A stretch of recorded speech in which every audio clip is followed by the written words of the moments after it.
écoutez, moi je pars du principe, et je pense que François Rebsamen est sur cette même longueur d'onde, qu'on ne stoppe pas des choses qui fonctionnent très très bien. Les écrans de l'aventure, c'est la 22e édition cette année-ci, et voilà, le succès est toujours au rendez-vous. Vous avez pu voir les projections de l'an passé, sans doute. Vous aviez un monde fou dans les deux cinémas Olympia et Darcy. Cette année, je suis persuadée que nous aurons autant de participants, c'était 10 000 spectateurs. Je suis persuadée que 2013 sera du même ordre. Cette manifestation est extrêmement intéressante puisque, dans son essence même, elle permet la rencontre d'aventuriers, de gens moins aventureux, moins aventuriers, tels que nous qui assistons aux projections. Et puis c'est surtout ça l'intérêt, rencontrer, discuter, rencontrer les équipes de tournage, rencontrer les aventuriers et les aventurières, ces femmes et ces hommes qui ont parcouru le monde pour nous, et puis discuter avec eux, échanger en toute simplicité. C'est la force de cet événement à mon avis. Pour nous, il est extrêmement important que justement le prix d'entrée ne soit pas un frein. Vous avez des séances qui sont à 1 € aujourd'hui.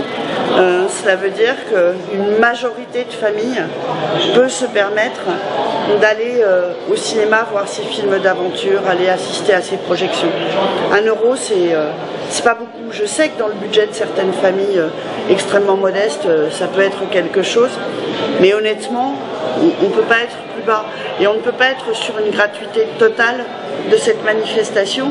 Je pense que c'est le bon équilibre. La volonté à travers cette politique tarifaire, c'est comme toujours de permettre l'accès à tous et que surtout la barrière financière ne soit pas un frein, qu'il n'y ait pas de barrière financière ou tout du moins la plus faible possible.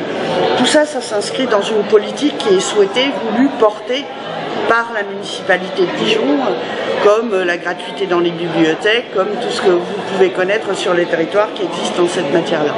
La politique en matière, d'écran de l'aventure à Dijon, la politique culturelle ici, elle vise à conserver ce qui s'est passé jusqu'à maintenant et voilà, à capitaliser l'effort qui a été mené les années précédentes et puis à poursuivre, aider la guilde à organiser ce festival.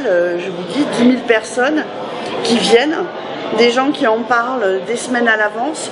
Je suis persuadée qu'à partir du moment où il va y avoir cette conférence de presse qui va être diffusée dans les journaux, sur vos médias, etc., je suis certaine que le cinéma va avoir des appels sans arrêt pour savoir comment est-ce qu'on peut réserver, etc., etc. On ne va pas arrêter ce mouvement-là.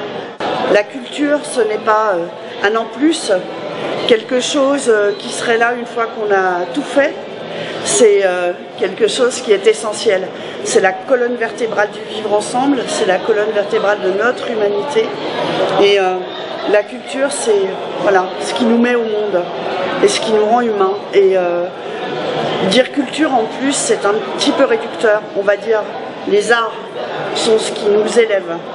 Et il me semble qu'il est extrêmement important de donner à tous la possibilité d'accéder à cette élévation de l'âme, on va dire.